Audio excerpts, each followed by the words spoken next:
یہ ویڈیو ملاحظہ کی سجدوں کو بھی اسی میں ڈسکس کر لیں۔ قرآن حکیم میں 15 مقامات ایسے ہیں جن میں سجدے بھی ہیں، وہ آیات سجدہ ہیں۔ نبی علیہ السلام کی سنت ہے وہاں پہ سجدہ کرنا، واجب نہیں ہے، کیونکہ بخاری میں حدیث موجود ہے کہ نبی علیہ السلام نے کئی دفعہ وہ آیات تلاوت کی اور سجدہ نہیں کیا، اور حضرت عمر نے بھی نہیں کیا۔ صحیح بخاری میں حضرت عمر نہ کر کے بتاتے تھے کہ ہم اس لیے نہیں کر رہے تاکہ تمہیں پتہ چلے کہ یہ واجب نہیں ہے۔ جو ہماری بوڑھی عورتیں بیچارے سجدے سنبھال کے بیٹھی ہوتی ہیں، میں انے سجدے کڈنے نے، کیونکہ وہ واجب قرار دے دیا گیا اسے۔ مرزا صاحب، سجدہ تلاوت ائمہ ثلاثہ یعنی کہ امام شافعی، امام مالک اور امام احمد بن حنبل کے نزدیک سنت ہے، لیکن امام ابو حنیفہ رحمۃ اللہ تعالی علیہ کے نزدیک دلائل کی روشنی میں واجب ہے۔ آئیے ہم آپ کے سامنے پہلے دلائل رکھتے ہیں اور اس کے بعد جو آپ کی دلیلیں ہیں ان کو انالائز کریں گے۔ پہلی دلیل ہے صحیح مسلم کی کتاب الایمان سے حدیث نمبر 244۔ دیکھیے، حضرت ابو ہریرہ رضی اللہ تعالیٰ عنہ سے روایت ہے، انہوں نے کہا کہ رسول اللہ صلی اللہ علیہ وسلم نے فرمایا، جب ابن آدم سجدے کی آیت تلاوت کر کے سجدہ کرتا ہے تو شیطان روتے ہوئے وہاں سے ہٹ جاتا ہے، وہ کہتا ہے ہائے اس کی ہلاکت۔ ابن آدم کو سجدے کا حکم ملا، الفاظ پہ غور کیجیے گا، ابن آدم کو سجدے کا حکم ملا تو اس نے سجدہ کیا، فلہ الجنہ، پس اس کے لیے جنت ہے، اور مجھے سجدے کا حکم ملا تو میں نے انکار کیا، سو میرے لیے آگ ہے۔ مرزا صاحب، یہ بات شاید آپ جانتے ہوں گے کہ امر مطلقاً وجوب کے لیے آتا ہے، یعنی کہ چیزوں کو لازم کرنے کے لیے آتا ہے جب تک کہ کوئی اور قرینہ نہ پایا جائے، یعنی کہ جب تک کوئی اور ریزن نہیں پایا جائے گا اس وقت تک امر وجوب کے لیے ہی ہوگا۔ اگر کوئی ریزن ہوگا، اگر کوئی اور قرینہ ہوگا تو پھر ضروری نہیں ہوگا کہ امر وجوب کے لیے ہو۔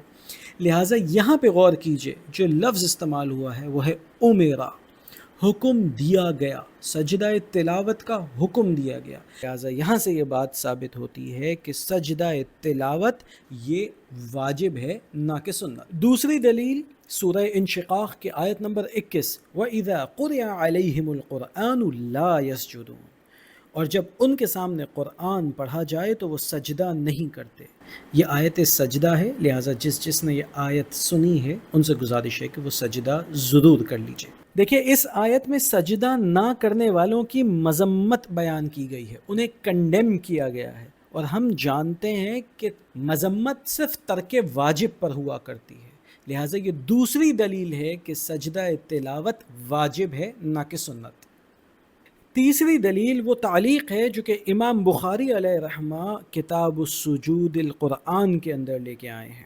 وقال عثمان رضی اللہ تعالی عنہ انما السجدۃ علی من استمعها، اور حضرت عثمان رضی اللہ تعالی عنہ نے کہا کہ سجدہ تلاوت صرف اس شخص پر واجب ہے جس نے آیت سجدہ کو بغور سنا۔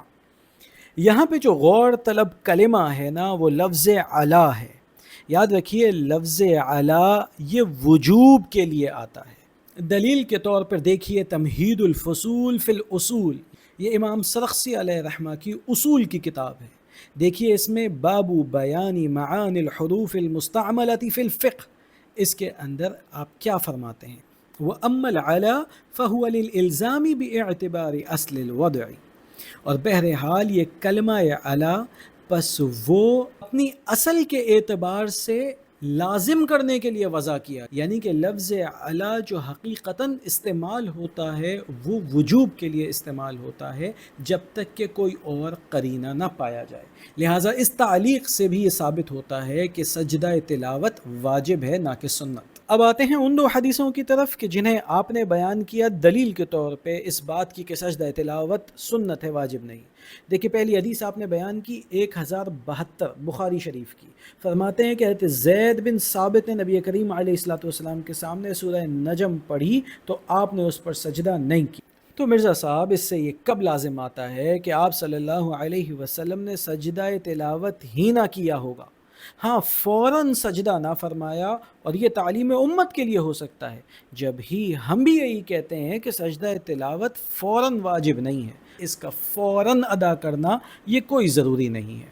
دوسری دلیل آپ کی صحیح بخاری کی حدیث نمبر 1077 ہے، جس میں حضرت عمر بن خطاب رضی اللہ تعالیٰ عنہ کے پاس ربیع آ گئے تھے، اور حضرت عمر رضی اللہ تعالیٰ عنہ نے جمعے کے دن ممبر پر سورہ نحل پڑھی، یہاں تک کہ آیت سجدہ آ گئی، پھر حضرت عمر نے ممبر سے اتر کر سجدہ کیا اور لوگوں نے بھی سجدہ کیا، حتیٰ کہ جب اگلا جمعہ آیا تو حضرت عمر رضی اللہ تعالیٰ عنہ نے پھر اس سورت کو پڑھا، حتیٰ کہ جب آیت سجدہ آئی تو حضرت عمر نے فرمایا اے لوگوں ہم سجدے سے گزر رہے ہیں، پس جس نے سجدہ کیا تو اچھا کیا اور جس نے سجدہ نہیں کیا تو اس پر کوئی گناہ نہیں ہے۔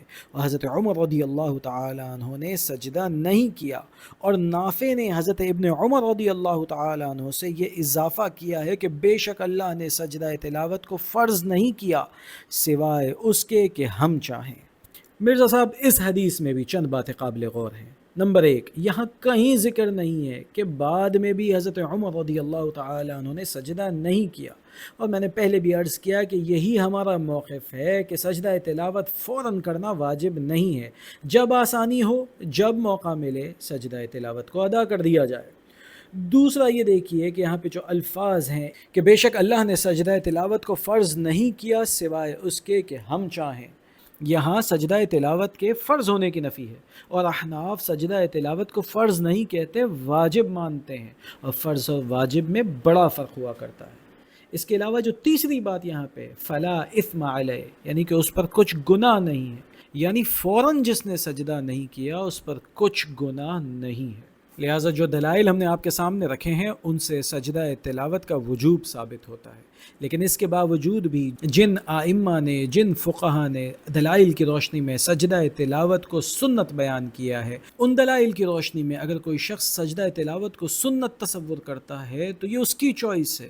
چونکہ یہ ویڈیو طویل ہو گئی ہے اس لیے ہم مزید پوائنٹس کو بعد میں ڈسکس کریں گے، لیکن مرزا صاحب کے ان پوائنٹس کو آپ ایک دفعہ سن ضرور لیجیے۔ اور اس سے بڑی مصیبت اور اس سے بڑی مصیبت اور اس سے بڑی مصیبت کہ جی وضو ہونا بھی ضروری ہے۔ سورہ حج کی یہ خصوصیت ہے کہ اس میں 2 سجدے ہیں، ایک بالکل اینڈ پہ جا کے آتا ہے جس کے اوپر نہ قرآن حکیم میں لکھا ہوتا ہے سجدہ، تو لکھا ہوتا ہے ان دا شافعی، ٹھیک ہے، یہ شافعی سجدہ ہے۔